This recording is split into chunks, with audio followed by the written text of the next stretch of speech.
menggerakkan. Mari bergerak, lekas bergerak, dan selalu menggerakkan.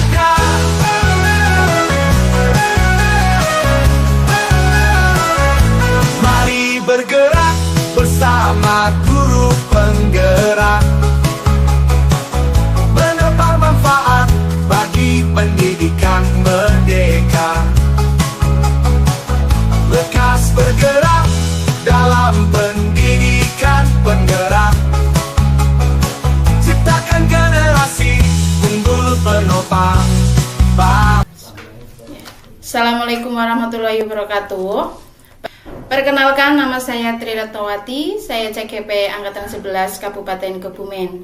Pada kesempatan kali ini, saya akan melakukan wawancara berkaitan guna memenuhi tugas modul 3.1 mengenai pengambilan keputusan berbasis nilai-nilai kebajikan seorang pemimpin. Nah, pada kesempatan kali ini saya akan mewawancarai beliau, Bapak Kepala SMP Negeri 2 Ayah, Bapak Sohibul Afif Eskom. Selamat sore Pak Afif. Selamat sore. Bagaimana kabarnya Pak? Alhamdulillah sehat. Alhamdulillah sehat. Gimana kabar Ibu Retno? Alhamdulillah sehat juga Pak. Baik, pada kesempatan kali ini saya akan melakukan wawancara sama Bapak, diizinkan nggih Pak nggih? Nggih, monggo. Baik Pak. Untuk pertanyaan pertama, selama ini bagaimana Bapak dapat mengidentifikasi kasus-kasus yang merupakan dilema etika atau bujukan moral? Kalau dilema etika ataupun bujukan moral sendiri itu kan merupakan dua kasus ya yang berbeda, dan itu pun memang yang mana di dalam dua kasus tersebut ataupun satu kasus yang istilahnya itu benar dan salah ya. Dan untuk ini mengetahui seperti itu biasanya itu dalam kasus ini biasanya ya melakukan dibaca dulu diidentifikasi dulu permasalahan kasus yang ada, itu baru nanti akan dilanjutkan ke langkah-langkah berikutnya, apakah nanti yang dilematika ataupun bujukan moral itu apakah nanti hasilnya positif atau negatif. Nah, itu nanti akan diputuskan ke hal berikutnya kalau nanti sudah diketahui ke tahapan-tahapan berikutnya. Begitu Mbak Retno. Bapak.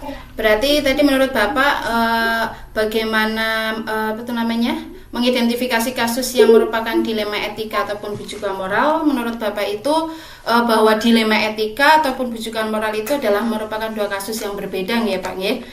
Yang mana dua kasus tersebut itu istilahnya benar ataupun salah. Nah, untuk melakukan hal tersebut itu tentunya dalam kasus tersebut diidentifikasi dulu, lalu menentukan langkah berikutnya apakah itu termasuk dilema etika ataupun bujukan moral nih. Seperti itu nggih Pak Afif nggih? Iya, benar. Lanjut pertanyaan kedua nggih Pak nggih. Selama ini bagaimana Pak Afif menjalankan pengambilan keputusan di sekolah Bapak, terutama untuk kasus-kasus di mana ada dua kepentingan yang sama-sama benar atau sama-sama mengandung nilai kebajikan, Pak? Kalau selama ini yang ada di sekolah yang sudah kami alami, yaitu untuk pengambilan keputusan terutama dengan kasus-kasus yang memang itu semuanya baik, ataupun semuanya nanti bernilai baik untuk sekolah, tetapi dari pihak sekolah sendiri pun melakukan ataupun memilih lebih diprioritaskan yang mana dari keputusan yang terbaik itu, walaupun semuanya baik, tetapi kan ada skala prioritasnya untuk diambil kesimpulan ataupun keputusan bahwa satu kasus dipilih salah satu yang memang prioritas dan memang itu yang terbaik untuk sekolah. Dipilih dulu yang mana prioritasnya untuk sekolah, baru ke berikutnya. J. Gitu. Begitu ya Pak. Jadi dipilih dulu skala prioritasnya, mana yang lebih prioritas dan mana yang terbaik gitu nggih Pak nggih? Benar. Ya Pak. Pertanyaan ketiga, langkah-langkah atau prosedur seperti apa yang biasa Pak Afif lakukan selama ini Pak? Untuk langkah-langkahnya, yang jelas yang pertama yaitu mengidentifikasi dulu. Mengidentifikasi dari kasus tersebut. Menggunakannya mungkin menanyakan kembali ke yang bersangkutan ataupun yang memberikan kasus tersebut yang terkendala kasus tersebut. Nah, selanjutnya setelah mengidentifikasi baru mencari fakta-fakta yang dimunculkan dari kasus tersebut, yang dimunculkan dari kasus tersebut. Nah, setelah itu tinggal kita akan mengidentifikasi kembali dari fakta yang sudah keluar, itu akan melakukan pengambilan keputusan, mengambil keputusan dari yang sudah teridentifikasi dan sudah mendaftar fakta-fakta yang sudah ada dari kasus tersebut. Nah, tinggal diambil keputusan. Setelah itu, kalau keputusannya misalnya satu kasus sudah diputuskan, nah itu baru nanti kasus tersebut dibuat sebuah tindakan ataupun strategi untuk menangani kasus tersebut sehingga mendapatkan informasi yang lebih lanjut untuk memperkuat dari kita mengambil keputusan itu, memperkuat dari opsi-opsi yang sudah kita kumpulkan tersebut. Selanjutnya dari langkah berikutnya yaitu istilahnya kita membenarkan dari kasus tersebut, karena kita sudah menggali, kita mengidentifikasi serta mendaftar kasus. Karena itu nanti keputusan itu yang akan kita ambil, maka kita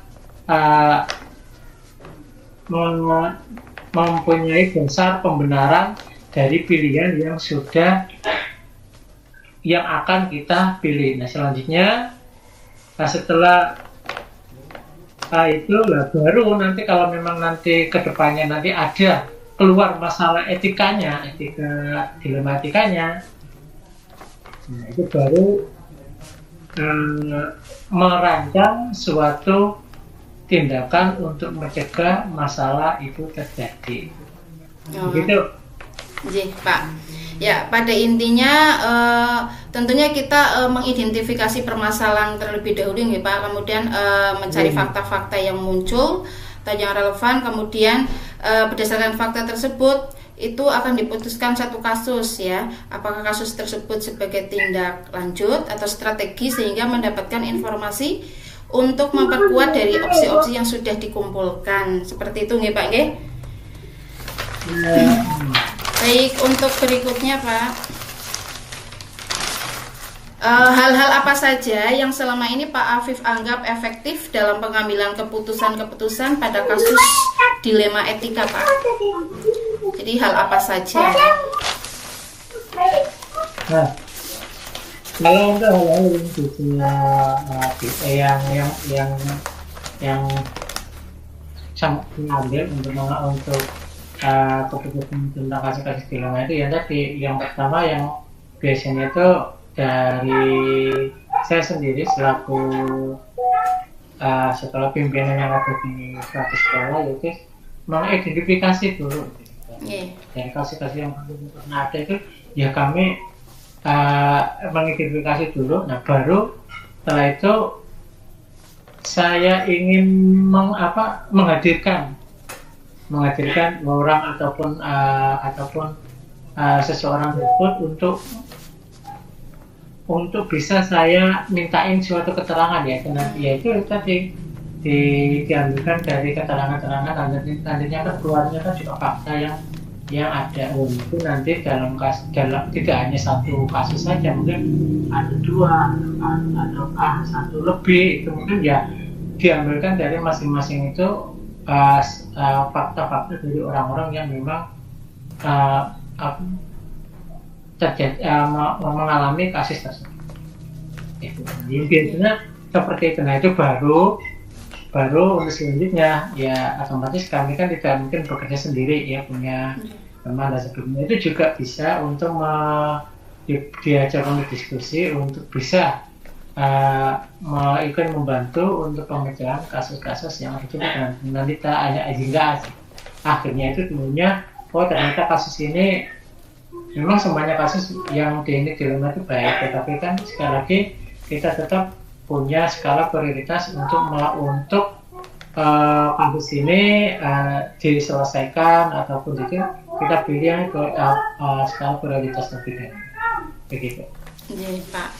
Baik, jadi ada pastinya hal yang pertama itu diidentifikasi dulu ya Pak ya, mengidentifikasi dulu, kemudian menghadirkan orang atau orang tersebut untuk mendapatkan suatu keterangan atau informasi yang mana informasi tersebut akan memunculkan suatu fakta.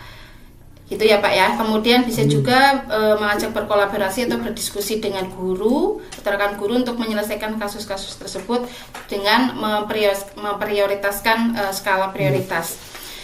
Baik Pak, kita lanjut pertanyaan berikutnya.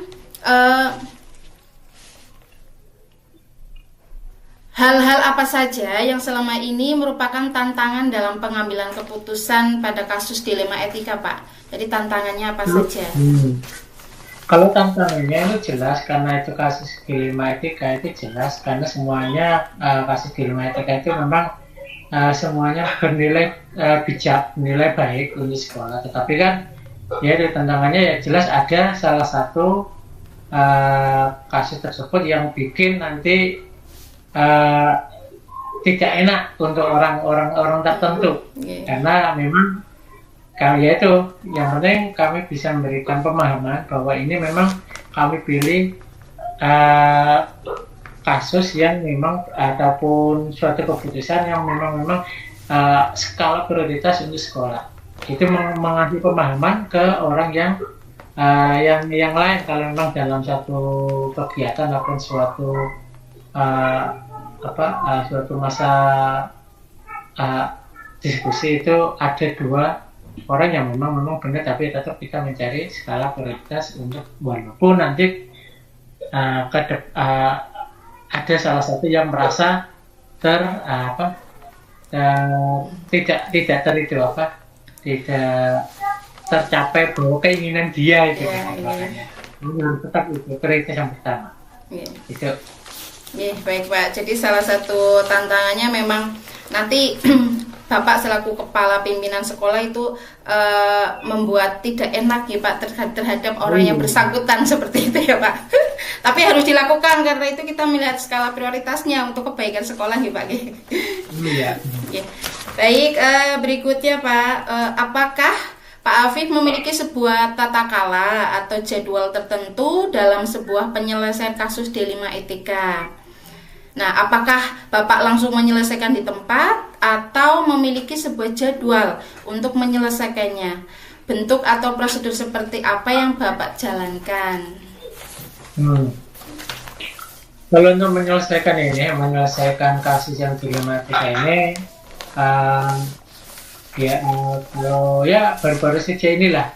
Baru-baru ini ada dilematika yang pertama jelas dari kasus yang pernah di SMP yang sekolah SMP 2 ini, yang jelas saya ingin mendengar dari informasi atau identifikasi informasi dari beberapa sumber yang mana sumber itu tidak hanya satu ataupun lebih dari 2 atau 3. Nah selanjutnya setelah sumber itu kami dapat, itu baru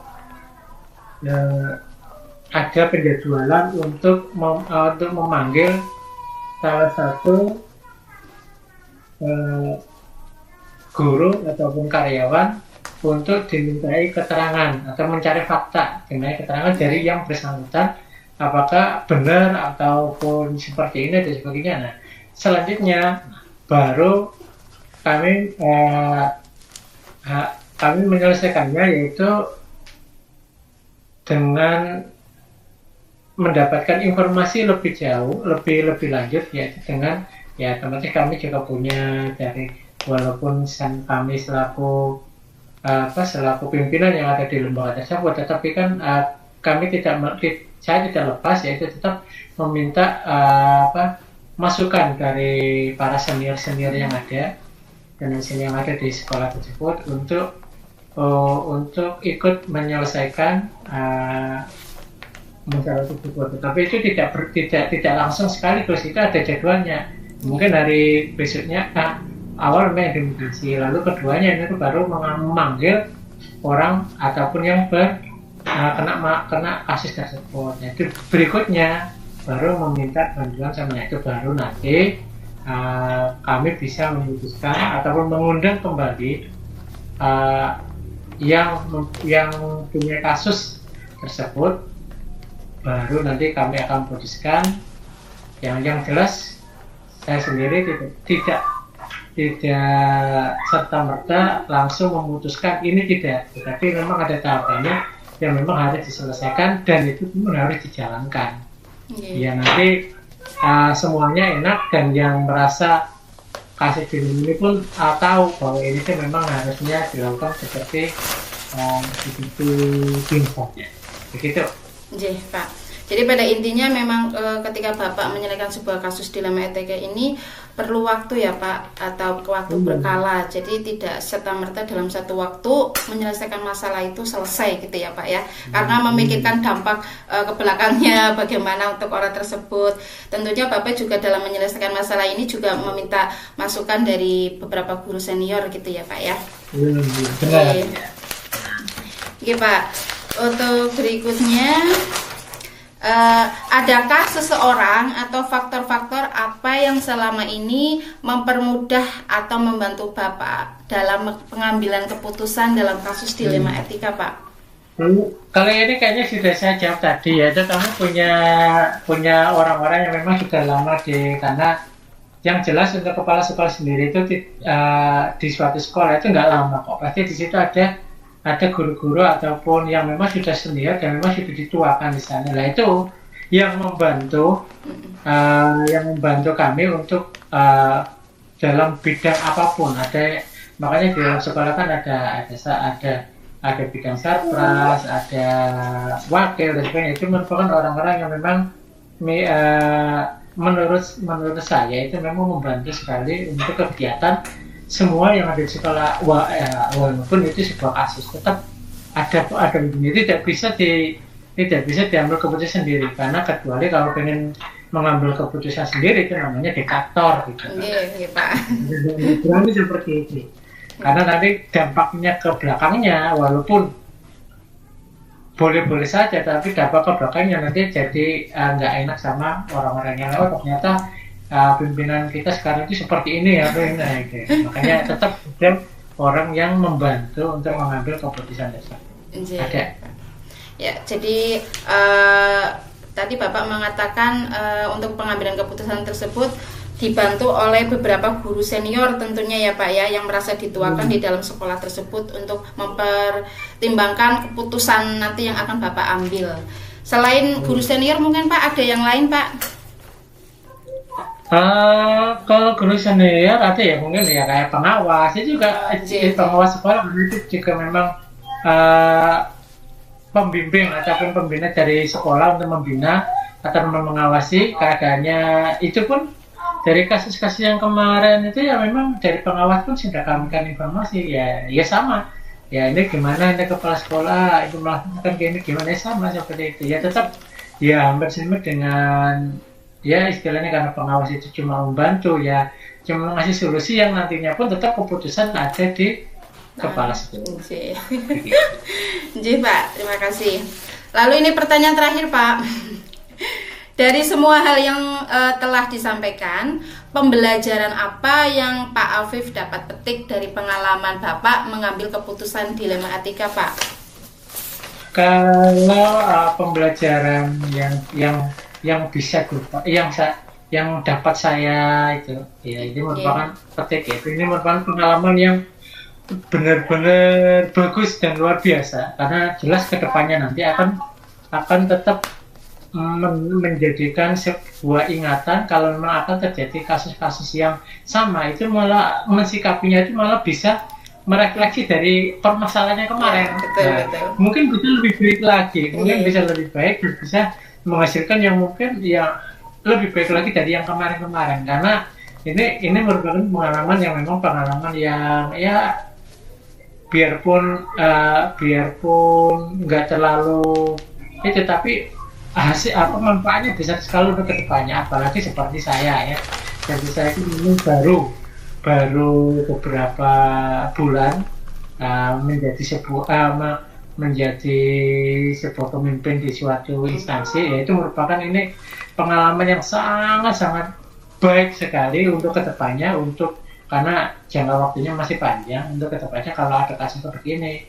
Dan mungkin nanti di ayah ini mungkin tahun depan mungkin ada lagi yang lebih memacu untuk berpikir lebih dalam lagi untuk masalah-masalah ke depannya. Iya, Pak.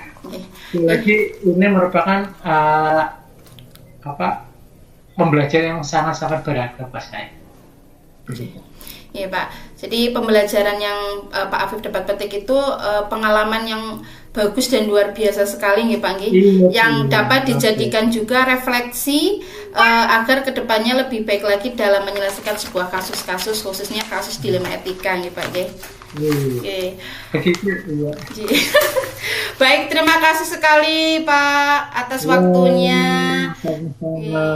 Semoga Bapak sekeluarga diberikan kesehatan selalu, bahagia selalu. Terima kasih ya Pak. Assalamualaikum. Mari bergerak, lekas bergerak, dan selalu menggerakkan. Mari bergerak, lekas bergerak, dan selalu menggerakkan. Assalamualaikum warahmatullahi wabarakatuh. Perkenalkan, nama saya Tri Retnawati, CKP Angkatan 11 Kabupaten Kebumen. Pada kesempatan kali ini, saya akan mengerjakan tugas modul 3.1 mengenai demonstrasi kontekstual pengambilan keputusan berbasis nilai-nilai kebajikan seorang pemimpin. Pada kesempatan kali ini, saya ditemani oleh beliau Ibu Nur Aswatin Hasanah SPDSD.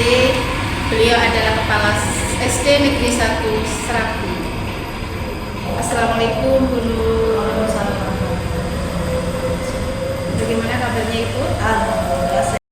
Baik Ibu, saya akan mengajukan beberapa pertanyaan kepada Ibu mengenai Ibu kan ini menjadi seorang pemimpin sekolah nih.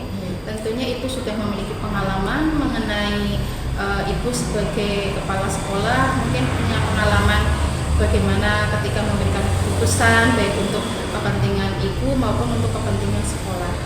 Adakah mungkin pengalaman yang ingin Ibu bagikan kepada saya?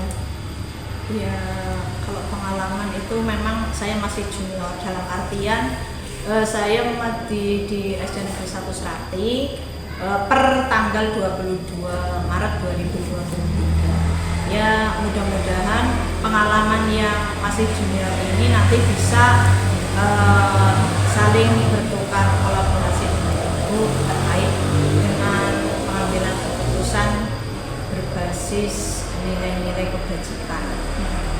Terima kasih Ibu. Nah, berkaitan hal tersebut, maksud saya di sini akan meneruskan beberapa pertanyaan Ibu ya. Langsung saja ke pertanyaan pertama Ibu. Selama ini, bagaimana Ibu dapat mengidentifikasi kasus-kasus yang merupakan dilema etika ataupun bujukan moral? Oke. Kalau terkait misalnya dengan dilema etika maupun bujukan moral itu tidak serta-merta di sekolah saja atau di instansi saja, dimanapun berada, bagi instansi, yayasan atau perusahaan, itu pasti semuanya ada yang berkaitan dengan dilema etika dan bujukan moral. Kalau dilema etika itu kita lihat dulu dengan beberapa pilihan yang nantinya muncul dan juga nanti bisa dipertimbangkan itu benar salahnya. Memang kalau dilema etika yang saya ketahui itu berkenaan dengan sebuah pengambilan keputusan di mana keduanya itu memang benar dan bertentangan. Dan kalau misalnya yang di salah satu pihak bujukan moral itu kita mengambil sebuah keputusan tapi dengan dua versi, yaitu versi benar dan versi salah. Kalau terkait dengan dilema etika, memang itu kita fokuskan pada beberapa nanti alternatif yang muncul, atau dalam dua pilihan alternatif itu nanti kita harus memilah-milah skala prioritasnya yang muncul dan nanti kita fikkan yang nantinya bisa bermanfaat bagi kita semua. Oke, baik Ibu. Berarti dilema etika ataupun rujukan moral tadi itu tidak serta terjadi di instansi sekolah saja ya Bu ya, bisa jadi di suatu perusahaan, yayasan ataupun tempat kerja yang lain. Pasti itu terjadi gitu ya Bu.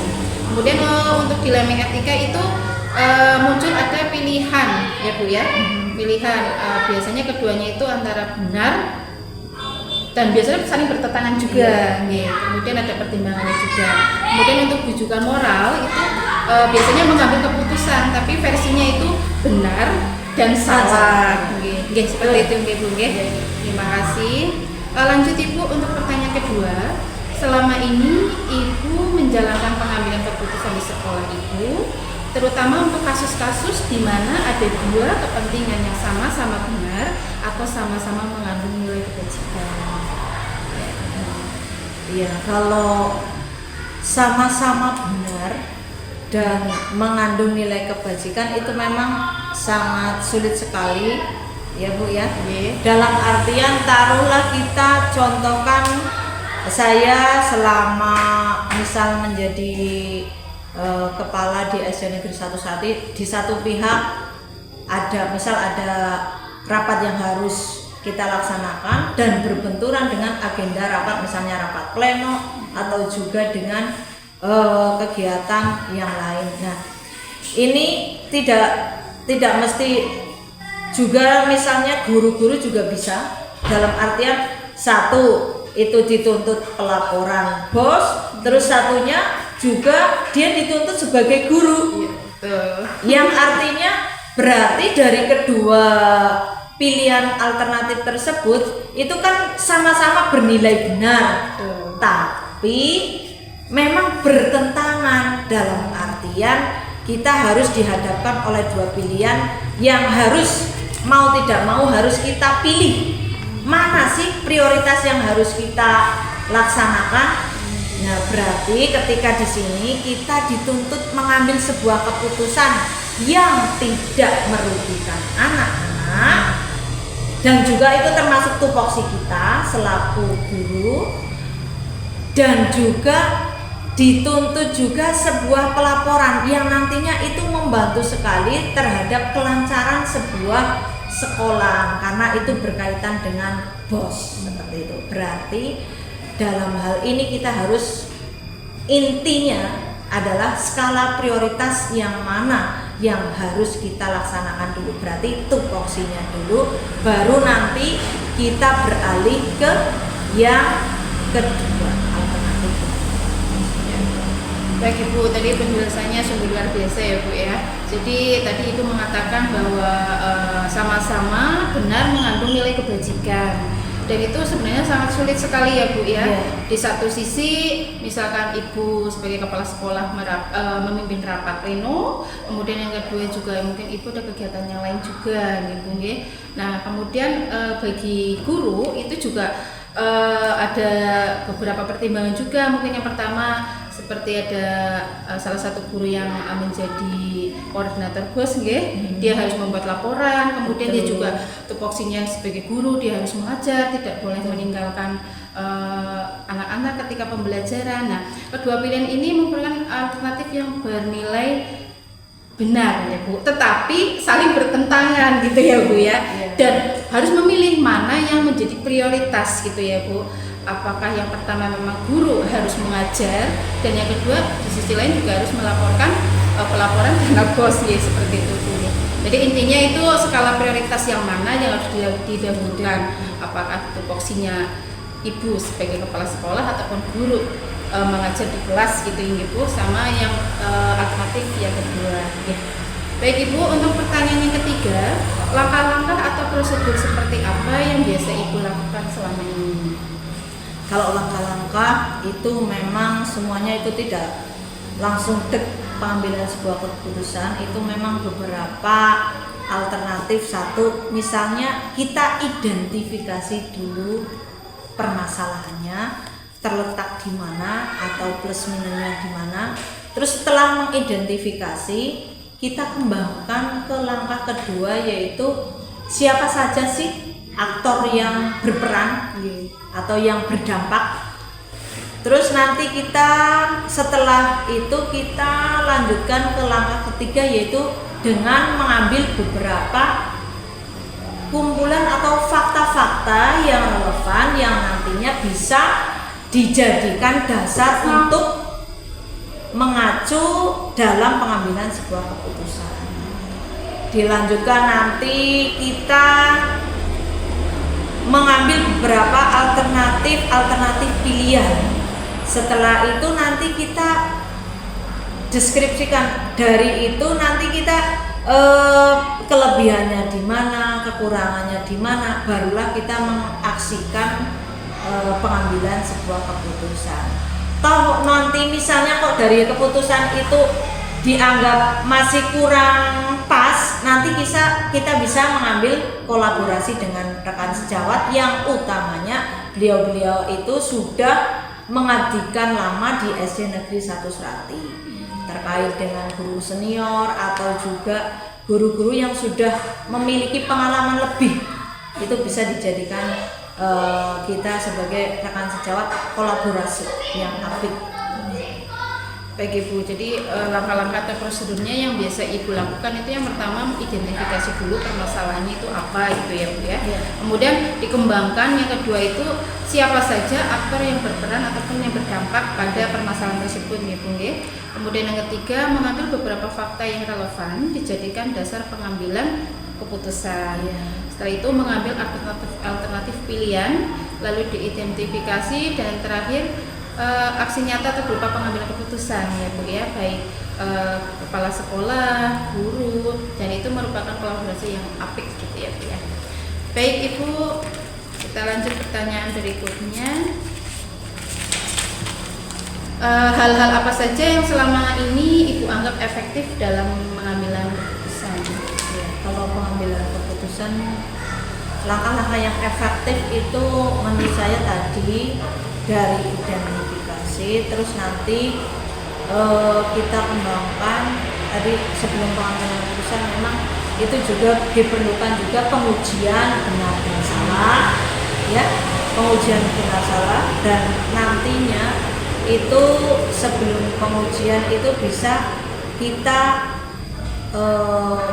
selain kolaborasi nanti juga bisa di apa itu namanya, ketika dalam pengujian itu kan toh nanti kita apakah sudah benar sesuai aturan atau norma yang ada, terus lagi nanti endingnya dampaknya bagaimana, sambil kita menentukan langkah berikutnya, langkah penyelesaian berikutnya. Toh misalnya nanti misalnya ada PR lagi, bisa kita berkomunikasi dengan atasan, taruhlah pengawas atau apa yang nanti bisa memberikan motivasi atau masukan yang lebih cemerlang. Ibu, jadi beberapa hal yang selama ini Ibu anggap efektif dalam sebuah pengambilan keputusan, itu dalam sebuah pengambilan keputusan itu harusnya diuji dulu berupa pengujian benar salah dulu Ibu ya. Dari pengujian benar salah nanti kita dapat melakukan kolaborasi dan dapat menentukan benar sesuai aturan atau norma gitu ya Bu. Kemudian dapat merasakan dampaknya atau hasilnya. Kemudian menentukan langkah berikutnya seperti apa, dan yang terakhir jika masih ada PR lagi nanti bisa dikolaborasikan atau dikomunikasikan lagi dengan mentor-mentor yang lebih berbakat lagi untuk memberikan motivasi lagi. Baik Ibu, untuk berikutnya keputusan pada kasus-kasus D5 etika kira-kira seperti apa Bu yang biasanya Ibu lakukan? Ya itu tadi samping di depan itu kalau kasus-kasus yang sering dialami khususnya di kami di naungan instansi SD itu terkait dengan ya sekarang itu kan banyak sekali utamanya guru-guru di SD itu piloting PPG. Nah itu selain itu juga ada yang CGP dan juga dia itu diberi tugas tambahan, ada bos, ada juga guru. Ya, itu harus kita itu dituntut semuanya harus selesai, deadline dan juga dia itu harus tupoksinya harus berjalan. Nah, maka dari itu saya selaku yang ada di sini yang dituakan itu saya menggali terus itu deadline kapan, selalu memotivasi agar apa? Agar tupoksinya bisa jalan dan juga semuanya bisa terhandle semua. Seperti itu. Kasus yang sering dihadapi di SD. Karena apa? Di SD itu beda dengan di SMP loh Mbak. Itu kalau di SD itu semuanya ya harus TU, harus multi talent ya. TU juga harus, terus IT juga harus, terus apalagi besok kita ANBK dan galang tangguh. Jadi semuanya itu serba satu. Pokoknya multi talent dan juga harus bisanan kalau di SD seperti itu. Tapi malah jadi bagus gitu ya Bu ya. Multi talent pokoknya luar biasa, saya apresiasi luar biasa di guru SD. Nah, Bu, berarti tadi keputusan pada kasus dilema etika yang terjadi di SD Negeri 1 Serati ini terkait ada beberapa guru yang sedang menjalankan piloting PPG di Bungge, ada juga yang beberapa guru yang ikut CGP, kemudian juga ada tugas tambahan host, dan yang pasti utamanya adalah dia sebagai pengajar tentunya harus mengajar gitu ya Bu ya. Kemudian Ibu selaku kepala sekolah juga harus selalu memberikan motivasi, apresiasi dan selalu mengingatkan tentang tupoksinya agar tetap berjalan Ibu itu harus selesai. Bentar lagi ini deadline, mengingatkan seperti itu Ibu ya. Baik. Ini Bu, pertanyaan berikutnya mengenai hal-hal apa saja yang selama ini merupakan tantangan dalam pengambilan keputusan. Kalau tantangan ini kalau tantangan itu pasti ada ya.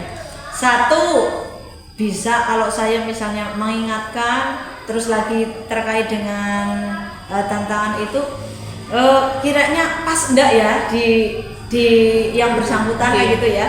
Nah, makanya kalau itu ya saya satu pas misalnya dia itu lagi legowo, lagi apa baru saya masuk seperti itu. Kalau tantangannya yaitu karena rasa itu terkadang beda persepsi antara saya dengan panjenengan misal itu juga terkadang berbeda ya. Makanya kita satu visi misi untuk kebaikan semuanya seperti itu. Tantangannya yaitu karena rasa terkadang pas di saya belum pas di panjenengan sendiri. Terus juga ketika semuanya itu menuntut deadline itu kan berarti harus pandai-pandai memanajemen waktu. Seperti itu, pandai-pandai memanajemen waktu, terus lagi semuanya itu harus sesuai dengan alur waktu yang ditentukan. Ya, selain itu juga mungkin mengenal karakter dari tersebut ya. Ada kala tadi Ibu yang sudah sampaikan tantangannya itu berupa rasa, kadang belum tentu menjaga perasaan itu agak susah gitu ya. Yang kita anggap mungkin dengan nada seperti ini bercanda, dianggapnya nanti sama guru tersebut dikiranya marah atau bagaimana, karena karakter orang itu berbeda-beda gitu. Jadi intinya itu bahwa satu visi, satu misi itu untuk kebaikan semuanya. Jadi Ibu selaku kepala sekolah tentunya selalu harus pandai mengatur waktu, memberikan arahan, motivasi kepada rekan-rekan guru sejawat. Kemudian juga ketika mengingatkan terus bagaimana agar deadline-nya itu terkejar gitu ya, jangan sampai due date dan sesuai dengan alur waktu pelaksanaan pengerjaan ya, seperti itu Bu. Lalu berikutnya Bu, untuk keputusan pada kasus-kasus dilema etika itu seperti apa? Kalau keputusan yang berkenaan dengan dilema etika, itu kalau sebuah keputusan itu satu, setelah kita berbincang bersama, terus lagi kita taruhlah fokus pada permasalahan, taruhlah kasus ya, itu kita pertama tadi sudah dari identifikasi sampai hasil akhir sampai aksi itu kita tanyakan, ibaratnya kesepakatan yang diambil itu nanti diharapkan dapat dipertanggungjawabkan oleh guru tersebut. Seperti itu. Intinya dari semua kasus yang ada itu diambil konsekuensinya apa, terus nanti kita tarik dapat dipertanggungjawabkan dan dilaksanakan. Oke. Jadi keputusan pada kasus dilema etika itu intinya memang dari awal, dari identifikasi sampai aksi, kemudian nanti mendapat sebuah kesepakatan, kemudian dari kesepakatan itu dapat dipertanggungjawabkan oleh guru yang bersangkutan gitu. Kemudian diambil konsekuensi, kemudian dapat dipertanggungjawabkan. Ketika sudah dapat dipertanggungjawabkan, harapannya dapat dilaksanakan seperti itu. Lalu ini pertanyaan terakhir nih Bu, apakah Ibu memiliki sebuah tata kala atau jadwal tertentu dalam sebuah penyelesaian kasus dilema etika? Nah, apakah Ibu juga langsung menyelesaikan di tempat atau memiliki sebuah jadwal untuk menyelesaikannya? Bentuk atau prosedur seperti apa yang sudah Ibu jalankan? Kalau jadwal atau tata kala saya tidak menjalankan secara rutin atau terjadwal ya. Itu kalau saya itu setiap ada permasalahan kita selesaikan pada saat itu. Jadi namanya sebuah permasalahan tidak dindendek atau tidak kita ditunda-tunda agar apa nanti saya bisa tenang dan juga yang bersangkutan tenang dan juga bisa berjalan semuanya. Artinya apa? Nanti ketika terselesaikan kan nyaman, setelah nyaman nanti enak, semuanya agak berjalan sesuai dengan prosedur yang ada, seperti itu Bu. Jadi saya tidak menjatuhkan secara terjadwal. Ya betul. Ya jadi mengenai jadwal tadi Ibu tidak menjadwalkan secara rutin, namun setiap ada permasalahan Ibu ingin segera diselesaikan saat itu juga dan tidak akan menunda-nunda suatu permasalahan Bu. Agar apa? Agar segera terselesaikan. Jika sudah selesai nanti akan merasa aman gitu ya Bu ya, aman, nyaman dan tidak banyak dengan prosedur-prosedur, karena kalau sudah selesai ya sudah gitu ya Bu ya. Baik Ibu, untuk pertanyaan berikutnya, adakah seseorang atau faktor-faktor apa yang selama ini mempermudah atau membantu Ibu dalam pengambilan keputusan dalam kasus-kasus dilema etika? Ya. Kalau faktor-faktor yang mempengaruhi atau seseorang yang membantu itu satu, di dalam sebuah instansi itu sumber daya yang ada itu adalah guru, mungkin tadi guru, terus PGTS atau juga yang semuanya namanya di SD itu bisa kita ikutkan atau kita berdayakan. Selain itu nanti saya punya keluarga di instansi yaitu Bapak Pengawas, dan nanti dari beliau-beliau atau juga yang sudah melalang buahnya pengalaman ada K3S atau juga nanti bisa pengawas, selain pengawas PP atau juga yang aktif di guru penggerak, itu bisa dimintai sebuah pendapat yang tentunya ide-ide beliau adalah berlian dalam artian langkah saya ke depan itu tidak sepihak, tapi bisa diterima dan bisa legowo dan bisa dilaksanakan dengan sebaik mungkin. Seperti itu. Baik Ibu. Jadi beberapa faktor yang selama ini mempermudah Ibu itu salah satunya adalah beberapanya diantaranya ada SDM guru ya Bu ya. Jadi ada SDM guru, PGTS. Jadi nanti Ibu akan memberdayakan SDM guru dan PGTS tersebut. Kemudian juga nanti Ibu memberikan memberikan arahan juga kepada yang lebih lebih senior, lebih berkompeten, baik itu pengawas, PP, ataupun orang-orang yang aktif dalam guru penggerak dan juga K3S gitu ya. Kemudian berikutnya Bu, ini pertanyaan terakhir ini sepertinya Bu. Dari semua hal yang telah Ibu sampaikan, pembelajaran apa yang dapat Ibu petik dari pengalaman Ibu mengambil keputusan dilema etika? Ya. Pelajaran yang bisa dipetik dari dilema etika, satu, sebuah pengambilan keputusan itu hendaknya tidak sepihak. Artinya apa? Itu kita harus pertama mengidentifikasi, dilanjutkan nanti dampaknya bagaimana, terus nanti setelah itu kita harus mengumpulkan beberapa fakta-fakta yang bisa menjadi dasar sebuah pengambilan keputusan. Barulah kita aksi, tidak serta-merta, agar biar tidak sepihak, kita kolaborasi dengan rekan sejawat dan juga nanti dengan atasan kita terkait dengan sebuah pengambilan keputusan.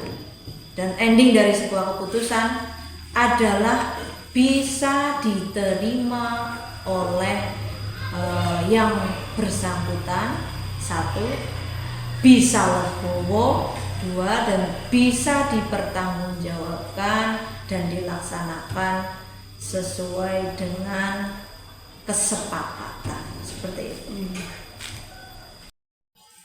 Ya, baik Ibu, tadi berdasarkan pengalaman yang sudah Ibu dapatkan dulu ya, bagaimana dalam mengambil sebuah keputusan dilema etika. Yang pasti yang pertama, keputusan itu tidak sepihak ya Bu ya. Perlu yang pertama mengidentifikasi dulu, kemudian dampaknya bagaimana, kemudian mengumpulkan fakta-fakta yang menjadi dasar, kemudian dasar pengambilan keputusan gitu ya. Kemudian nanti ada aksi. Di dalam aksi itu tentunya nanti melaksanakan juga kolaborasi dengan rekan sejawat gitu.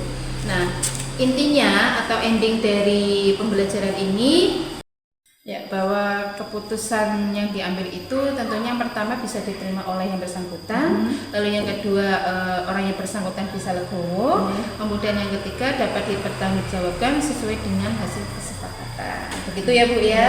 Ya, terima kasih sekali nih Bu sudah mengganggu waktu Ibu, dan terima kasih sekali sudah membantu saya juga. Kemudian saya menambah pengalaman baru tentunya ketika saya ngobrol dengan Ibu tadi, berbagi pengalaman Ibu ke saya itu sangat luar biasa. Semoga Ibu selalu sehat. Amin. Dan dapat menjadi kepala sekolah yang menjadi tauladan bagi guru-guru yang lain. Baik Ibu, saya rasa sudah cukup. Terima kasih sekali. Sampai jumpa di kesempatan. Saya akhiri. Assalamualaikum warahmatullahi wabarakatuh. Menebar manfaat bagi pendidikan merdeka. Lekas bergerak dalam pendidikan penggerak.